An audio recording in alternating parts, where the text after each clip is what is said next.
Good morning, everyone. I'm Kevin O'Brien, founder of Williams Kent, the HR recruitment firm. We're here today to discuss diversity and inclusion, but specifically, we're going to discuss how to execute a non-biased and fair talent strategy. We have an amazing panel today, and I'm going to get them all to introduce themselves separately.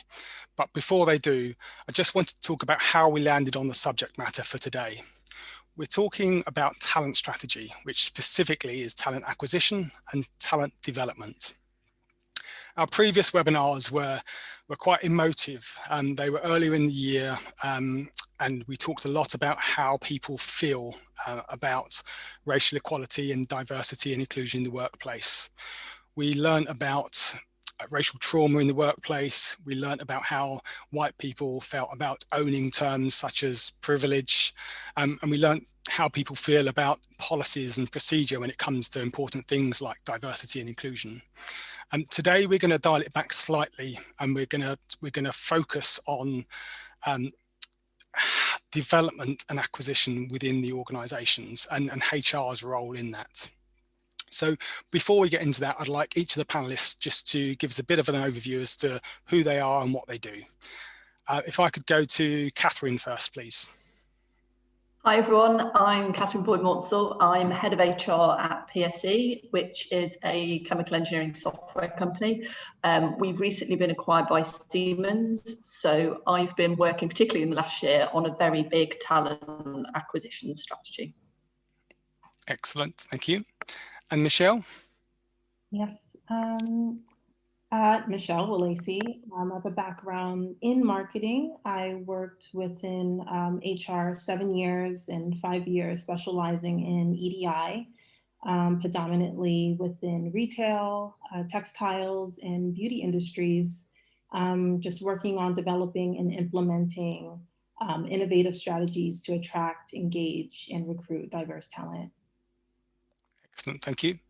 And Luke, you're up. Hello, I'm Luke McClaran. I'm the HR director at Vitality. So I look after a whole bunch of functions within the people portfolio, and I'm here because I'm leading on a number of key aspects on Vitality's diversity and inclusion plan, including talent acquisition and just helping us increase our fluency in talking about inclusion at Vitality and creating an enhanced sense of belonging for our employees. Great, thank you, Luke. And the other Kevin, you're up next. So I'm Kevin Withane. I'm the Senior Legal Director and Group Ethics and Compliance Director for a global automotive parts manufacturer. Excellent. And we'll learn a bit more about you later. And Matt, last but not least. Hey, I'm Matt Phelan. I am co-founder of a business called the Happiness Index. I'm here, I'd probably say, for 2 or 3 reasons. First one is I've probably made loads of mistakes in this area, which I'm happy to share so that hopefully other people can learn from that. But secondly, we've got data at the Happiness Index from about 500,000 employees across the world. So hopefully I can share some data and some research that I'm aware of that shows that ignoring this makes really bad sense. So if people are not getting it from an ethical perspective, which I believe they should, at least we can bring some data in so that people can bring that into the boardroom and make some arguments on why the sessions like this are really important. Great, thank you, Matt. I think before we get into the body of the session, I think HR terminology has evolved over time and it's different everywhere you go in the world. So for the purpose of today, we're talking about a talent strategy, which for me is there's 2 parts to it. There's talent acquisition, which is recruitment, and there's talent development, which is, I guess, all the nice things around career development, succession planning, L&D, yeah, I guess all of the development opportunities and promotion opportunities within an organization. Now, I think where I'd like to start is with a couple of case studies. We have a really diverse panel today, and we have 2 HR leaders and we have 3 experts in a variety of sort of D&I, culture, and happiness. But if we start with our HR leaders, I'd really like to understand where you and your organisations are right now with your talent strategy. So Catherine and Luke, if you could plot on a timeline where you're up to and what you've got left to do, and maybe talk us through some challenges that you've overcome and the opportunities as you see them. And I'll let you choose who's going to go first. I might go first because it looks like Luke's on mute. Okay. Is that okay? Yeah, absolutely. Go for it, Catherine. If not. So yeah, I think there's been sort of 2 phases to our talent strategy in relation to diversity. So I've been at my current company now for 6 years. And there was about 100 people when I started about diversity until around 2018. And that was for 2 reasons. The first one being everyone started talking about gender pay gap. So we did the analysis, which was absolutely terrible because actually there's only myself as a woman on management team and we only had 1 senior female chemical engineer. So I suddenly started to become more aware of gender at the more senior levels. And then also around the same time, one of our engineers actually went up to number 10 as part of the Association of Black and Minority Ethnic Engineers. And he asked me to run some stats on how we were doing in this area. We'd never really, we've got 32 nationalities, we'd never really thought about it. So we ran the stats and it was actually pretty good. And then the chair of that association came in to meet us to try and find out what strategies we'd adopted and how we'd kind of got to this place. And we basically concluded 2 things. One was that because we're a very technical company, our recruitment process was very open to the best technical people in the world. So we'd always supported visas. We would always focus on people's technical skills. We'd help them if their communication wasn't fantastic. And I think as a result of that, we just brought in the best people. I think the second thing is we've always just been very kind of welcoming and open to people. So I think those 2 things combined just naturally meant that by the end of 2018, I basically felt a bit smug because I was like, I've filled all the quotas, I've got gender and I've got diversity, and even looking at LGBTQ, that's above what it should be, and I was beginning to think this is great. I need to just sort of talk about how we got there. But then this year, when I've started really talking about the issues, I've realised in terms of talent development, we've actually got a long way to go.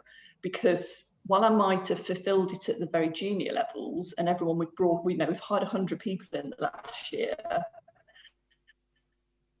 And again, they're a very diverse group of people. If I look in the minority groups, so the opportunity for us is our inclusive culture, which we've been able to sell as part of the recruitment process. It's one of the main questions we get asked. So that's sort of in place, but the biggest challenge for me is how I develop people through the organisation, because I can't hire in senior people because the technology is so complex. Okay. And without putting you on the spot too much, do you have a solution? Do you know how you're going to do it? No. I'm pretending. I mean, obviously, I have got mentoring training programs in place. We finally started next month to do succession planning for the first time. And that's been really interesting because Siemens have a policy where you make sure you've got a diverse pipeline as part of that. Okay. So I think that's going to be a more concrete exercise. But okay. Good. Work in progress then. Yeah. Cool. We'll come back and we'll touch on a few things because we've got some really good questions from the HR community as well. So we'll touch on a few things a bit later. Luke, you're up next. Do you just want to talk us through where you are on the journey with Vitality? Yeah, sure. And it's a similar story in some respects. So we've spent the last couple of years focusing a lot on gender diversity within the organisation. since the first publication of our pay gap and creating an action plan around how we were going to tackle it, and it really gave us a starting point to really begin having good conversations about why we were putting those actions in place. So yes, we want to reduce that pay gap, but what are the practices and the shifts in leadership and the way that we approach how we source and develop talent that it can teach us. So we put a holistic program of activities in place on the back of our first pay gap publication, which spanned the entire process. So focusing on hiring manager capability, giving training on unconscious bias to people who are going to be interviewing new candidates, paying attention to the wording that we use in our adverts, and eventually implementing targets around senior hires to help us achieve parity in senior positions, coupled with a decision to sign the Women in Finance Charter and making a commitment to reach that parity by 2025. So we've implemented some ambitious board targets to ensure that we continue a focus on hiring talented and attracting talented female candidates into those senior roles. Beyond recruitment, we also introduced a mentoring program in the last 2 years, the first cohort of which was predominantly made up of female participants who were identified as high performing and high potential, and that was really successful. And as I say, it gave us a tremendous amount of learning, and some really valuable insights from employees and leaders across the business as we put these initiatives in place. We also initiated a women's forum for senior female employees around the same time, which was really valuable and is really valuable in providing insights on where our focus should be, but also to test ideas with around the things that we were planning, as well as acting as a place to discuss and consider new ideas. Mm-hmm. Towards the end of last year, we started to delve further, and we hadn't tracked or measured any other diversity data really up until that point. We had focused for a couple of years on annual learning and awareness for all employees on equality, diversity and inclusion by creating a specific module for EDI that formed part of our. We moved away from calling it regulatory curriculum, but an annual awareness curriculum of online learning, and that had focused on a number of those key themes. But we decided last year to include at the end of that module an invitation for all employees to complete our first diversity and inclusion survey to give us far more intelligence about the demographic makeup of the organisation, to tell us where our areas of underrepresentation were, and to help shape our thinking about how our D&I programme could expand beyond gender, and building on some of the great work that we've done.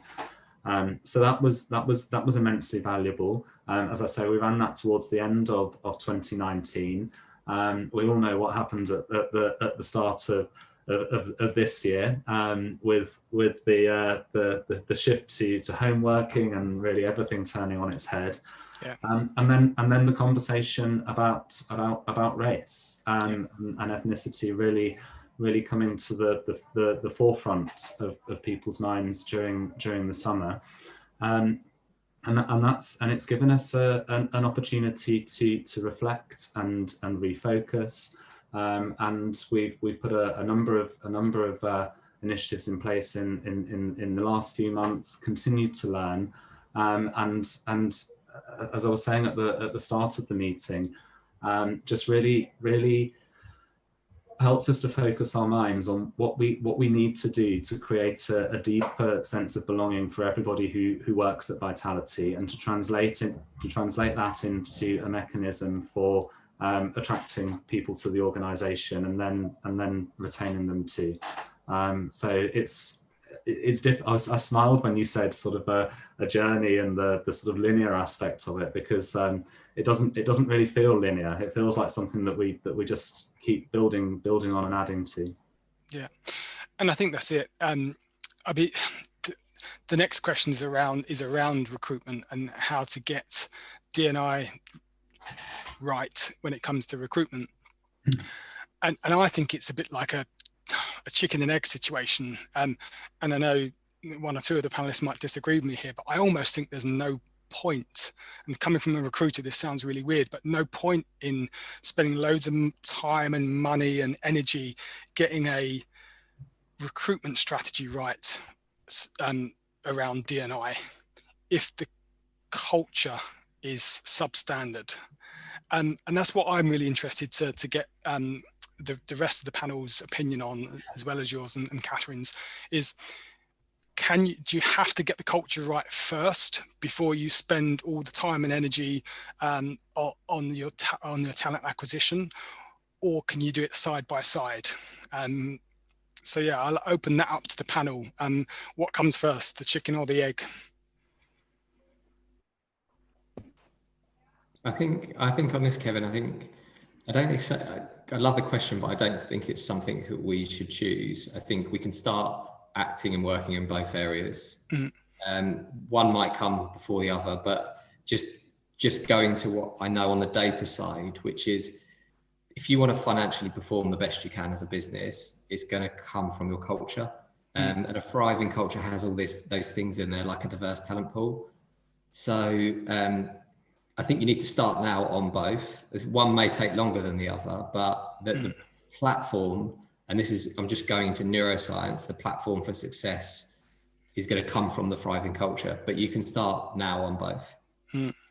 Okay, I've just realised for 5 seconds I need to go and plug my laptop in. So I'm going to go to Michelle next. What are your thoughts on that? I'm going to disappear for 5 seconds. I actually agree with Matt. In terms of getting a diverse team on board, a great way to start is examine the company's recruitment and selection process. In terms of getting more of a diverse team, I find within many organizations, the same person or persons are handling the recruitment. Starting off diverse in the early stages are so important. You should start with a diverse pool of interviewees that are selecting candidates in collaboration.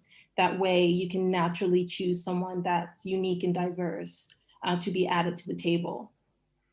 And also, I believe Catherine, she started off really well with introducing EDI, and that is to acknowledge and assess where you are in the organization at the moment, and to really be okay with whatever level in which you're beginning, and set your intentions and have a clear message of what you want your company to represent and what you want your employees to experience while they're in the workplace.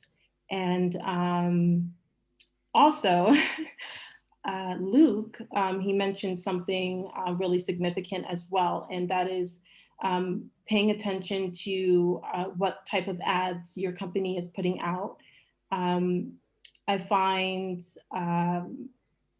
in many organizations, they make the mistake of putting too much. They put on their ads something about the company, which is great, what type of experience and education they want or expect from the candidate that they would like to hire, and then something goes off.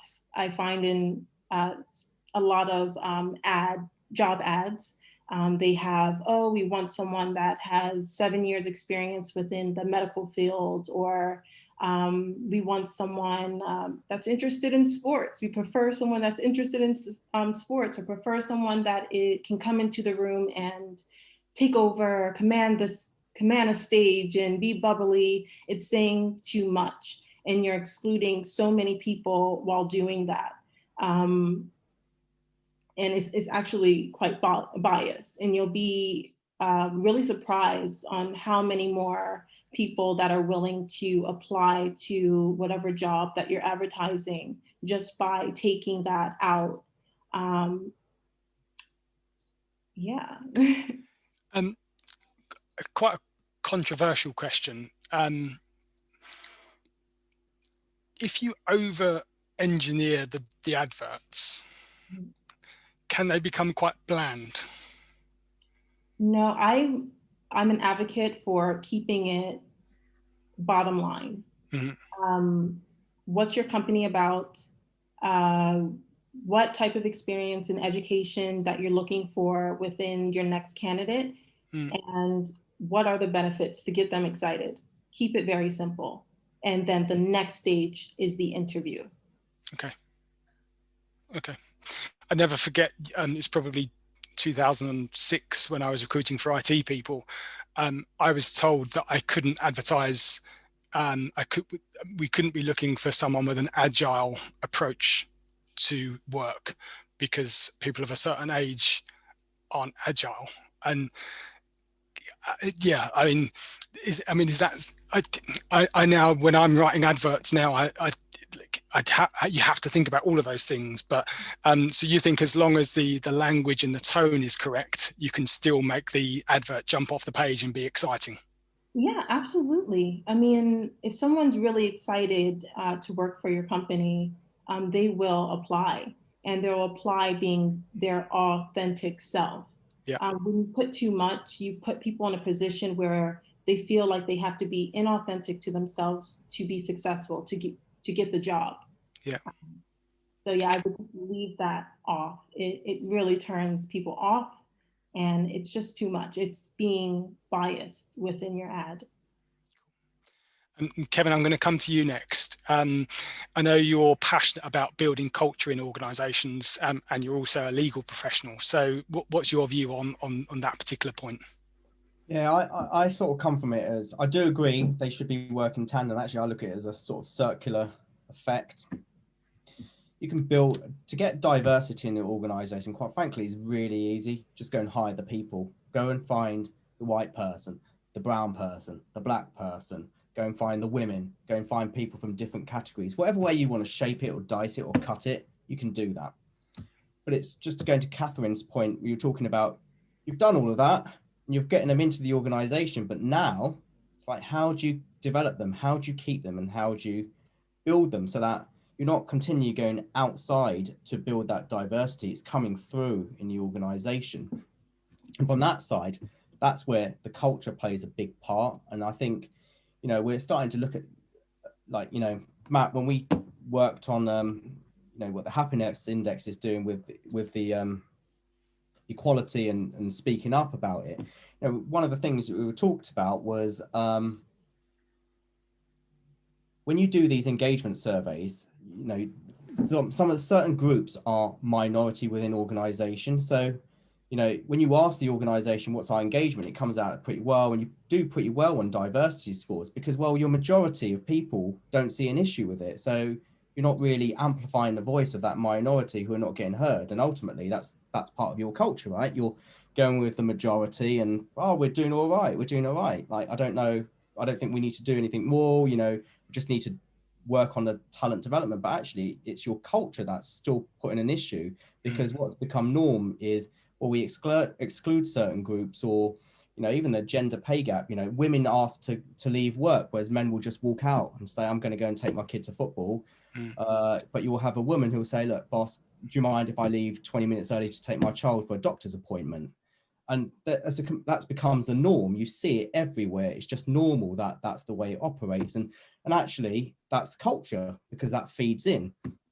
So men have a slight advantage, and a big advantage actually, in just very simple things like how leaving work at a certain time. And eventually what will happen is you will lose the talent. So you're looking at this diversity and say, okay, well, how do we promote our company? They're going to come to diverse. talent is really easy, but you want them to stay because it's not the fact that they look different, they are different. It's actually their experiences. That's what you want. That's what the company needs. It's the intellectual property that individual is bringing to the organization. And that's where the importance is, the inclusion and the equity side. And so I do think that, you need to have the strategies running at the same time, but I do think to keep the pipeline of that talent strategy going, you need to build that culture, which takes longer, because just turning around to an organization going, come on guys, we're going to really help lift everybody up and do it, nobody's going to believe it. It takes time, and you have to replicate that from the top down. Like, if your boss doesn't do this, him coming to you one day and putting his arm around your shoulder and go, so how can you develop, Kevin? Well, I don't really believe you're interested in it.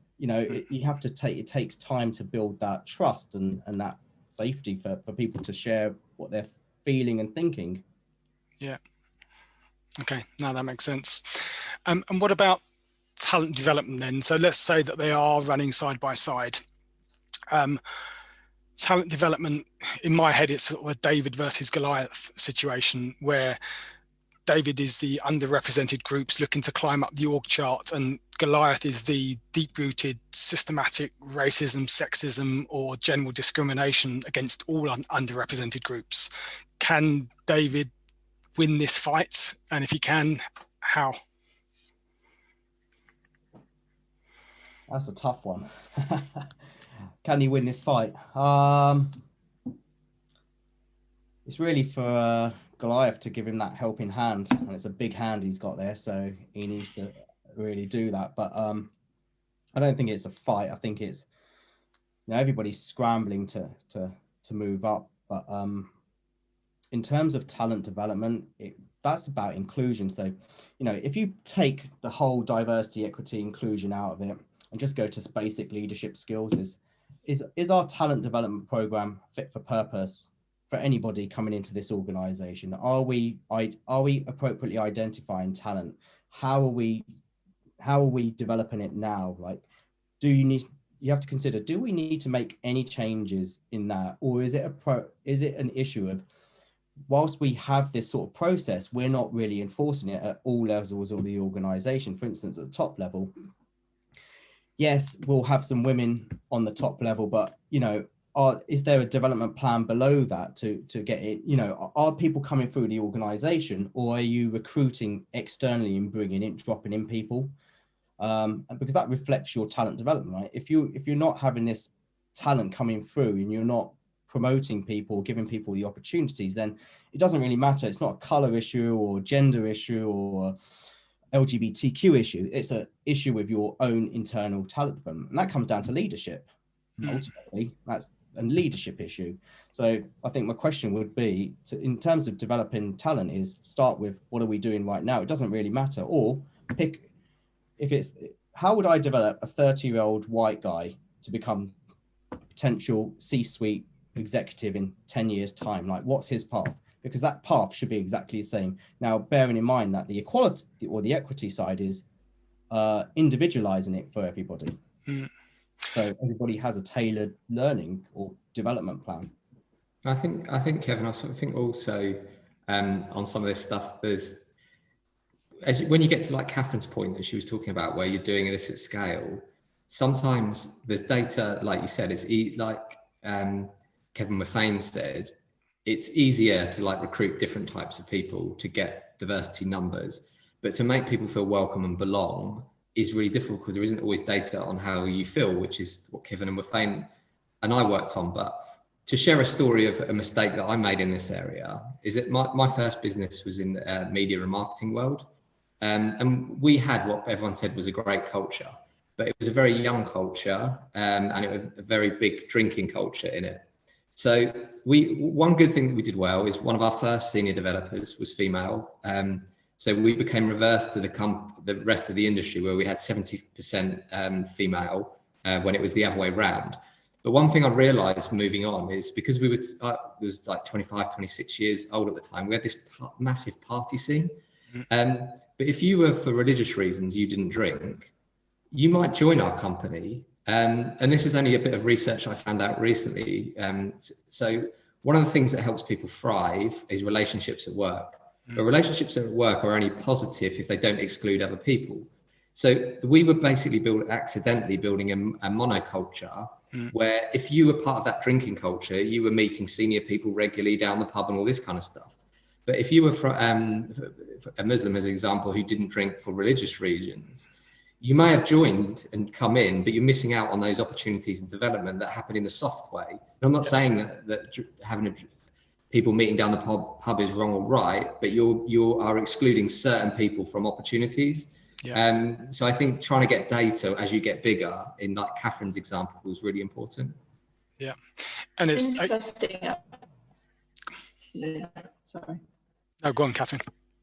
I was just going to say, like, again, I'm not pretending we did this on purpose. Some of it was accidental, but if I look back at the growing company, they are really inclusive. So, you know, we used to do this thing where, which is something we can't do at the moment, where everybody got to bring in a dish from their home country to share with everybody, and which was great because people are so proud of where they come from that you actually got to have conversations with different people, and it made everybody feel welcome.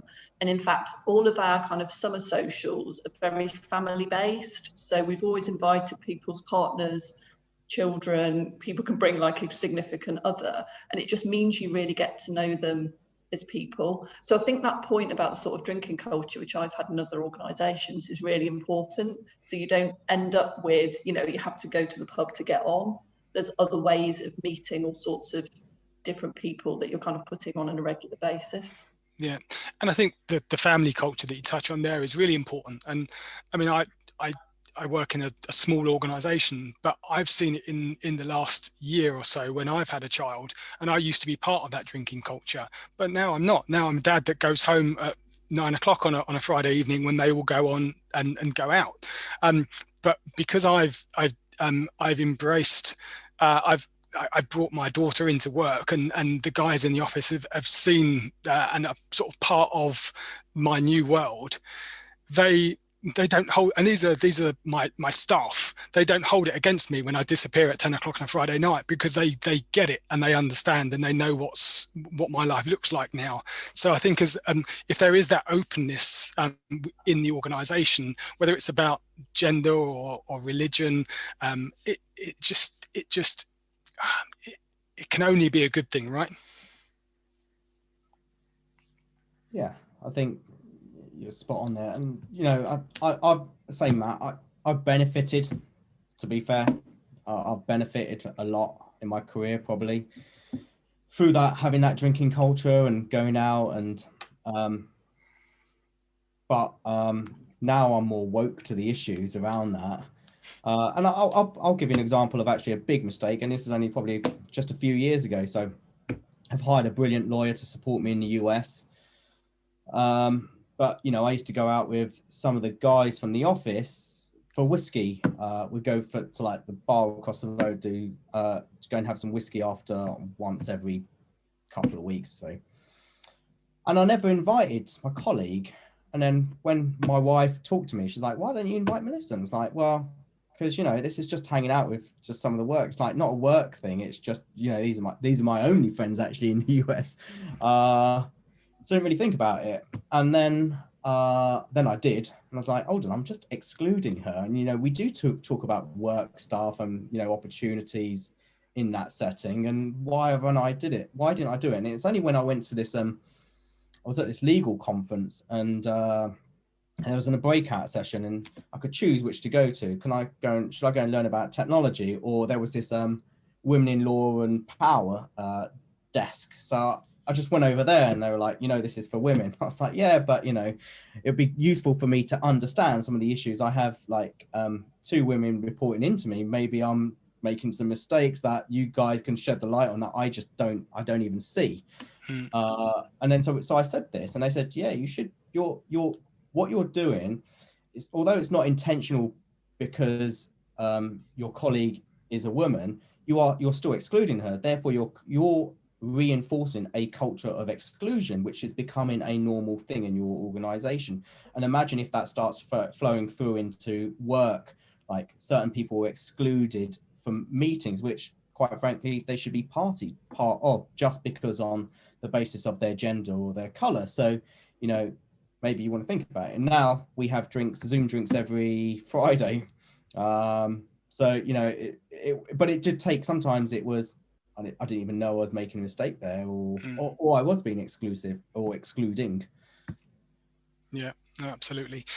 And I guess this also sort of brings me on to the next question, which is diversity and inclusion, equality, diversity and inclusion.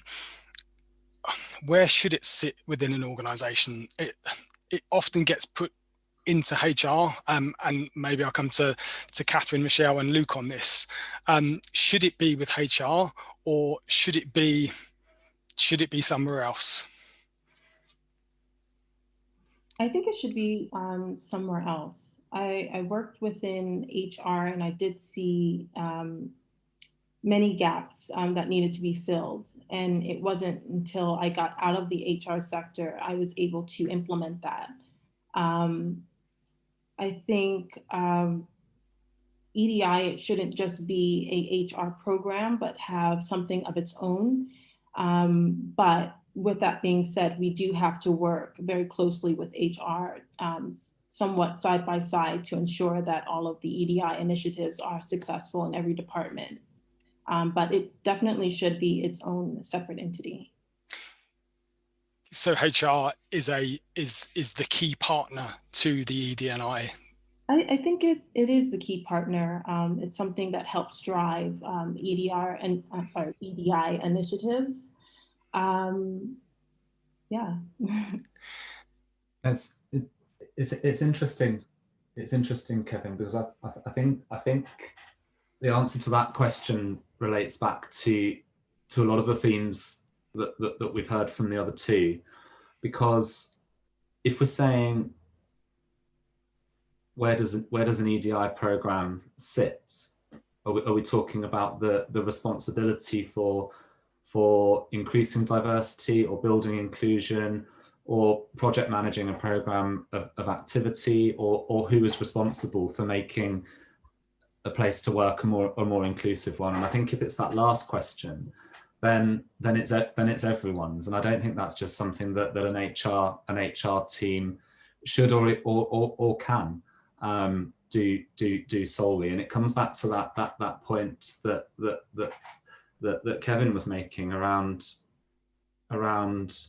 any approach to building inclusion needing to be top down and needing to be completely aligned to what the business is setting out as its goals and ambitions. So for us, that means building everything we do across employee engagement, diversity, inclusion, all of the different manifestations of that, straight from our employer brand, which itself comes directly from our core purpose, our values, and our shared value model as an organisation. Because the employee value proposition at the heart of any engagement initiative has to be there. Otherwise, it will feel disjointed, and it won't feel like it's being done for a genuine reason.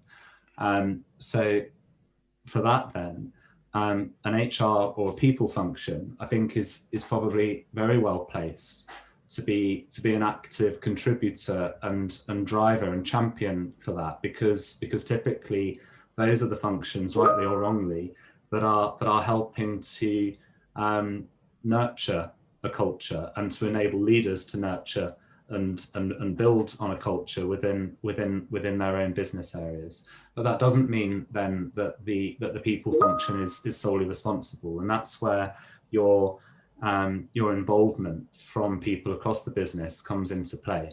So whether that's your women's forum, like I was talking about earlier on, or a BAME forum, or a different type of initiative, such as one we've just launched, which is a broader diversity and inclusion champions program, which is reaching out to employees across as many affinity groups as want to participate to contribute to the discussion around making the environment a more inclusive one, being a sounding board, being a person who can help employees speak up and speak out, or just to listen.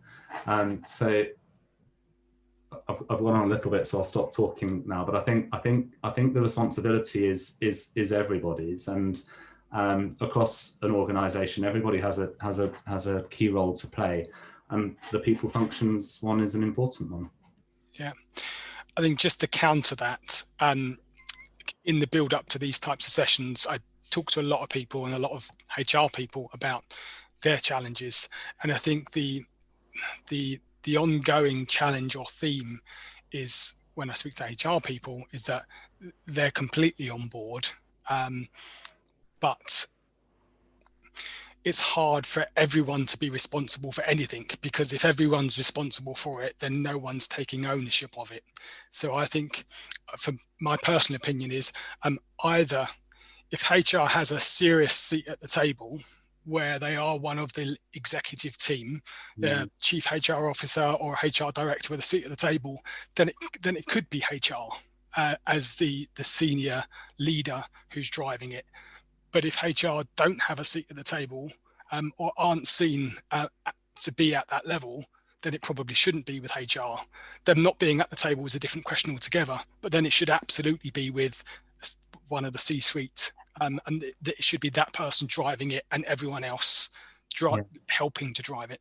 Or it can be both. Or it can be both. So you could have, and say you could have, we do, and it works quite well. You could have initiatives that are driven and coordinated and steered by the people team, but championed with an executive sponsor.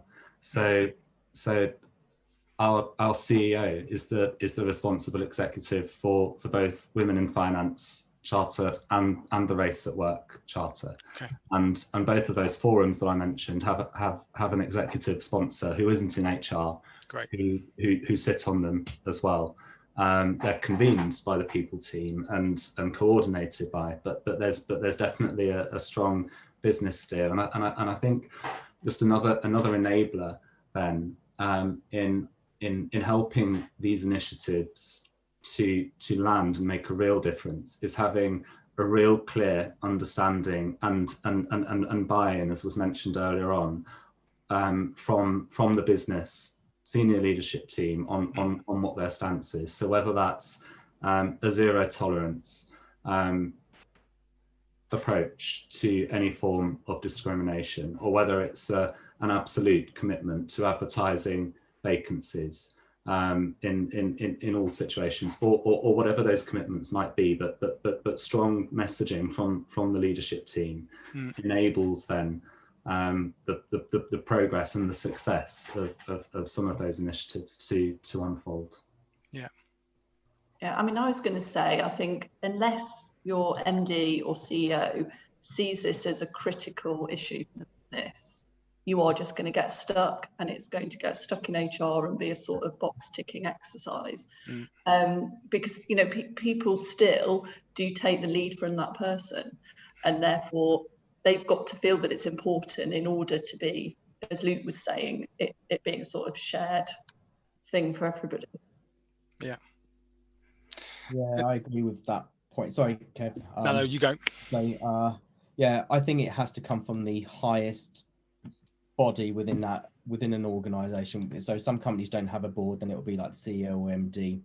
But it has to come from, I would say, the board in public companies, and not the tokenism of we have X numbers because we need to report out on this. It has to be genuinely driven down. And part of it is that education, like a lot of people have never heard of a lot of the terms that we're throwing around here, like diversity, equity, inclusion. Like, you know, 10 years ago to some of these people, it was never, what is that?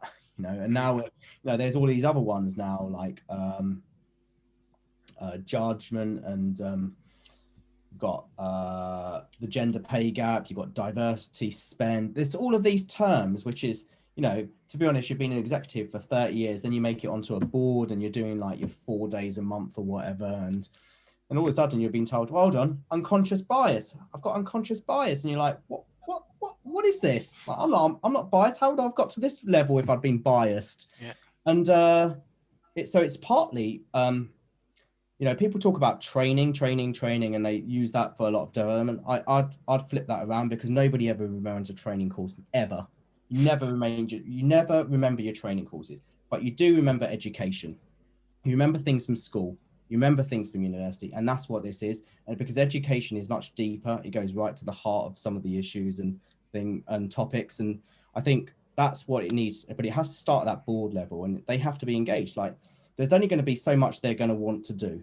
And that's the barometer of what the organization will, to Catherine's point, that's where you're going to go. That's your yardstick is, right, well, this is as far as we want to go, you know. And I think no matter how hard you try as a HR person, as a lawyer, or whatever function you want to champion it in, you may get pockets of great diversity and inclusion, like little teams, but you won't get an organization. Ultimately, that's what you want. You want your entire organization to be actually realizing the power of the diversity within that. It's all well and good, you know, going back to a point earlier I made of building that diverse culture, but actually what you want is the brain, the intellectual property that brings, that's what you want to release. And, you know, going back to the point on the highest level of the organization, there's data which shows that companies that are more diverse, both in gender and race, perform financially better. So the question the board and CEO should ask to themselves is, are we doing our job if we do not do this? Because my view is, if as a shareholder, if you're willfully not doing this, or you're just taking very small, easy steps, then you're not fulfilling your duty to me to give me the best returns, because I'm 25% short every year. Yep. And so my question is, are you doing your job? And I'd say no, because you should be enforcing it to get me the financial returns if we're looking at the economic side of things. And I think Kevin, there's a build on Kevin Withane's point there around the financial impact of this and a traditional P&L, because a traditional P&L just really looks at like the goods and services of a business, but it doesn't track through how something like diversity is going to negatively impact the business. Because if it did, we wouldn't even be having this conversation, because it wouldn't be, is it this department, is it that department? It would be really simple. It's a board level thing, because if sales are dropping, it's the board's problems. If customer service is down, it's the board's problem. If there's diversity issues, it should be the board's problem. But because it's not tracked in a traditional P&L, it's not seen, it's not valued as a higher level. So I think people talk about like the systematic problems within businesses. One of the first place to start is the P&L. Yeah. So I think we need to include more CFOs and finance directors in these conversations. Matt, I think you need to start doing diversity index. Well, Kevin has helped us build one. Kevin done.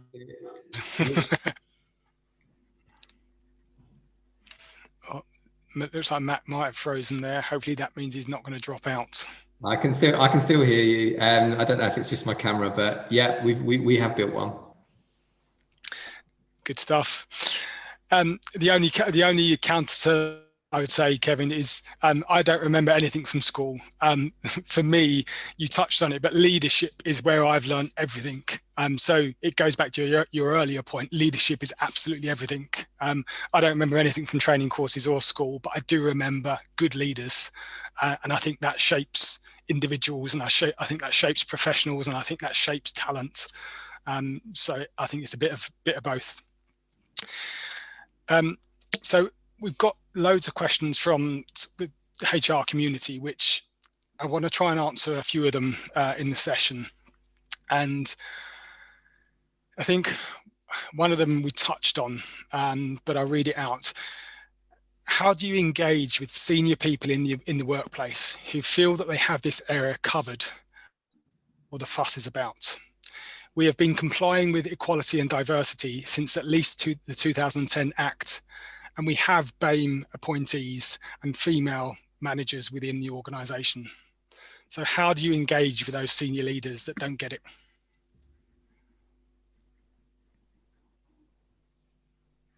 I think there's like a trend within organizations having EDI department, and people look down upon it or even misuse it and just filling quotas. treating it as if it's an affirmative action platform. It's not about having this much amount of gender or this much amount of race. I guarantee if you treat it as such, your retention rate will be low. People can feel that. No one wants to be looked at as a token. And EDI should be implemented to source like qualified candidates that also, that not only just have experience in education, but can also add an extra element to your company, which can only move you forward. And you can never have enough diversity within your company. You may have a certain amount of women and a certain amount of people of certain race or age, but you can never have too many. And your mentality when recruiting should not about filling diversity, but really understanding that many different people contribute to the table and can contribute to your company and add an extra different element that you don't already have 5 of. So your mission is never ending, really. So the argument of, oh, we already have 2 women in our office, we already did our job. This is a never ending process. Your organization should really represent the world. And if it doesn't, you're not finished. Yeah. And the world is ever evolving and changing. So exactly. Yeah.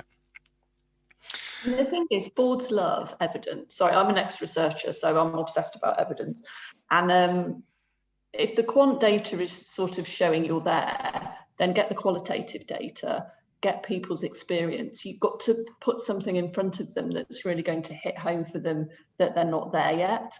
And another useful exercise I used when I first started was get them to approach the company as if they're a new candidate from a minority background. Okay. What do they see on the website? Who do they see in the company? What kind of signals are they getting, whether they're welcome or not? Because when I first my company, I literally looked at the board, looked at who I was going to, a white man who's older than me. I can't see anybody else. We're probably not going to get on. They look absolutely terrifying in terms of their intellectual ability. And it's only when I went in and met everybody that it felt better. So I think you've got to give those kind of experiences if you haven't got the data to the board. Yeah, no, I think it's a really good point, and it's really tangible as well. I like the idea of get the senior people on the board to pretend they're a candidate and go through that exercise. I think, Catherine, on your original point of opportunity, going back to what I was talking about, a diverse workforce in the media and marketing industry, a few years later, we ended up pitching for a business called Sweaty Betty, which is like a yoga workout type stuff. And yeah, that's it. And we were against them. We got into the final 2 against another company that were all male. And in the research data, that it came up that that one of the most searched things for Sweaty Betty equipment was shock absorbers, which I didn't know what they were, but the girls on the team knew that was something that you're interested in if you do a lot of running, that goes into into what you wear. But I found out afterwards that the other agency lost it because they were all men and they thought that this was a mistake, and it was something to do with like car mechanic results that have ended up like wrongly into the report.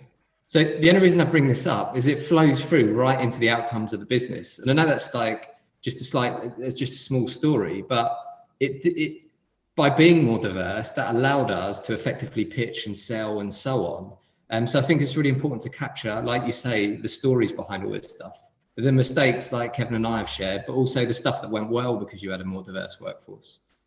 Yeah, great story. Kevin, I'm going to come back to you and just talk about the legal sector or law. One of the questions that we had was from a partner in a law firm that has struggled to attract a diverse talent pool into their organisation. So what's your experience as a as a legal professional, either as a candidate or as a hiring manager when trying to attract a diverse talent pool? Yeah, I had a conversation with someone, a senior chief legal officer of a 250 listed company, and he said to me, "Kevin, legal sector is one of the best professions for diversity, equity, and inclusion." And I was like, "Are you drinking something super strong or taking drugs?" Because literally there's report after report that just shows how woeful we are as a profession. So personal experience is I've been the token. I'm told I was the token to meet the quota. It is what it is. I can say that I've never met a black recruiter in a legal sector. Not one. Never worked with a black lawyer ever. Almost 20 years. Not one. So it's bloody hard. But you know, some of it's like people will talk about like this pipeline. There is a pipeline there, you just don't look. It goes to like things like, where are you recruiting from? Are you going to the universities where you may find diverse candidates? Probably not. You know, if you're those that, well, we only take candidates from like the red brick universities or the Warwicks or the Cambridges or the Oxfords, you know, which have supposedly the best law schools, then yeah, you're probably going to get similar type of people going to those law schools, and that's going to be your candidates. So complaining like, I can't find the candidates, well, you're not doing hard enough. Because I'll tell you, if it was your client saying, we've just lost our CEO for something at this company, so what should we do? You'll be like, search high and low till you find the right candidate. Yeah, that's what you do. You cast your net really wide to find like one person. Why won't you do that for like your entry level coming into the profession? But the profession itself is, we have an issue with social mobility. I ask certain law firms, say those particularly I know in the city, I say, here's a map of your where your offices are. Draw a circle, 3-mile radius around your office. Tell me how many public or in the US state schools that are considered probably underprivileged in a city in your area. And I said to them, how many of those kids there on bring your parent to work to talk about their jobs get to see a lawyer? Yeah. So they don't even get to see that this is an opportunity for them. And it's because I said, so my challenge to you is go out there, reach out proactively as something you do and say, look, we want to give the opportunity for kids who go to your school, or, you know, to come and experience what it's like to be a lawyer in a big city firm, or even high streets, and just go out and get out there, to give them that opportunity, to give them that hope, or not even hope, actually. It's just, I could do this. And then, you know, it's partly going, you do, you know, grades are important. Like there is an educational component, an entry level to get in, but it isn't the big, but also the law focuses on, you've got to have a 2-1, you've got to be from this university. But the reality is, when you get down to brass tacks, it means nothing. It doesn't drive or tell the quality of the lawyer, because that comes from experience. That's all we sell. The day you enter a law firm, you know nothing. You're told to go and mark up documents. You're doing like taking all of the ands out of a document. Well, can I use the word processor to do that, or the computer? No, do it yourself. Do it, like read a document, because we're going to charge the client like 10 hours for that, when your computer could have done it in 2 minutes. So, you know, do you need a 2-1 or a first to do that from Oxford or Cambridge? No, you don't. What it comes down to is you learn by experience. You do the deals, and that's what lawyers sell. All we sell is experience, and problem solving skills, which your degree or where you got it from doesn't never reflect that. But you do have to have that basic level academic skills, like you need to show intellectual rigor. And sometimes a question I'd ask is, do you take the C grade student from, I don't know, Warwick, or do you take the first from a candidate you got first from Westminster? And I'm using that exact example because that's my brother. Right. And he managed to get in, but the way he got into a top law firm, he got into Allen Overy. The way he got in was he won a mooting competition, him and his buddy. And then they threw money at him to stay because they actually really liked it. His prize was a 2-week work experience. Right. Would he have got, if he said he had applied for placements, didn't get anything, not training contract, no placements, but he won his mooting competition as part of that prize. Yeah. You know, it took someone to go, well done. He's outperformed all of his peers, because at that university, the grades at low are not as comparable to the Warwicks, but he's outperformed all of his peers. So it shows that he has that intellectual rigor to outperform his peers. Whereas the guy who got the C at Warwick, well, he was average. Yeah. The average student. Yeah. So why go for the average when you can get the best, but it's not necessarily from the university? As long as you've got the, you know, you've got some data there to back up that, I'd go with the best candidate. And so it's about changing your approach, being creative in your approach at finding talent, and then also convincing the powers that be and the decision makers that it's okay. Yeah, and that takes courage. Yeah. But you know what? If you're a leader, that's you've got to always have courage. It's not always you know. Sometimes the harder things to do take a lot of courage, but you know, sometimes that's what the right thing needs to do as well. Like, to do the right thing is it's hard sometimes, but you still got to do it, right? Yeah. Yeah, no, absolutely.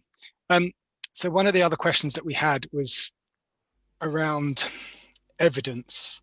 So this person said, I'm generally interested in evidence that demonstrates efficiency of programs. What changed and how were results measured? So I think this is just generally either talent acquisition or talent development programs. We can all talk about what we should or could be doing, but do any of you have any like sort of evidence examples of what's worked and why?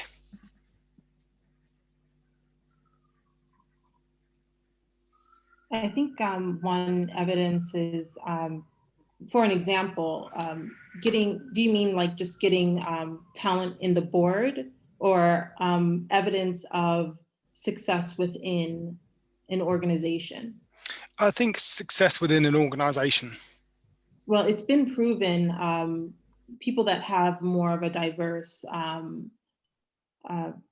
culture within their workplace perform better at a 35% rate. And it's really simple, actually. When you have many different minds and many different mentalities and mindsets all coming on one table, you're able to collaborate and broaden your audience and clientele. You will grow. I mean, it's just proven that you will grow because you will reach more people just by having and relating to more people, because that is what you represent within your company. Yeah. Is that you're in Zone 1 of London? Was that the police or the ambulance in the background? I think it was an ambulance. Oh, okay. Kevin, probably the most brutal bit of evidence is from the NHS Employee Engagement Survey, where by Professor Jeremy Dawson, who effectively found where there's high levels of inequality and discrimination, you effectively get unhappier staff, which is associated with a higher death rate and higher infection rates. Okay. So we're talking about industries like law and marketing and advertising. This is where the service delivers life and death type of stuff, and there's real clear evidence there that impacts death rates and infection rates. So a totally different industry, but I would recommend checking out the research by Jeremy Dawson from the King's Fund on that particular piece if that person's looking for evidence. So by allowing somebody to be their authentic self in their workplace, that be a marketing firm or a hospital, if they're their authentic self, they're happier, and if they're happier, they're more effective, and if they're more effective, they're saving more lives, right?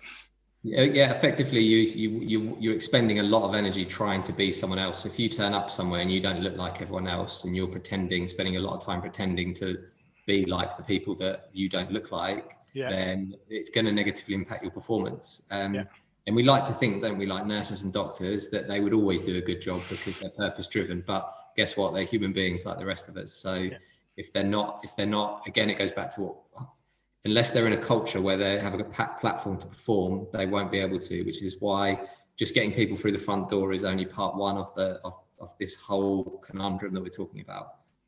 Yeah.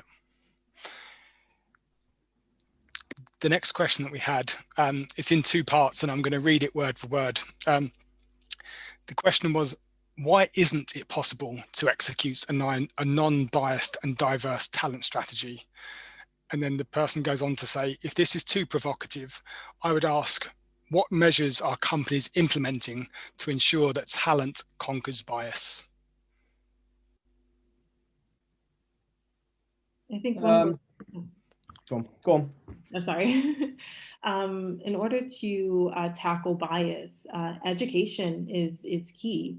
Every organization has to sometimes even be re-educated regarding the biases. And a lot of people, I believe, Luke said he implemented training within unbiased training within your organization. And sometimes that has to be put into place. Sorry, I completely lost my train of thought and forgot the question. What was the question? It was just, what measures are companies implementing to ensure that talent conquers bias?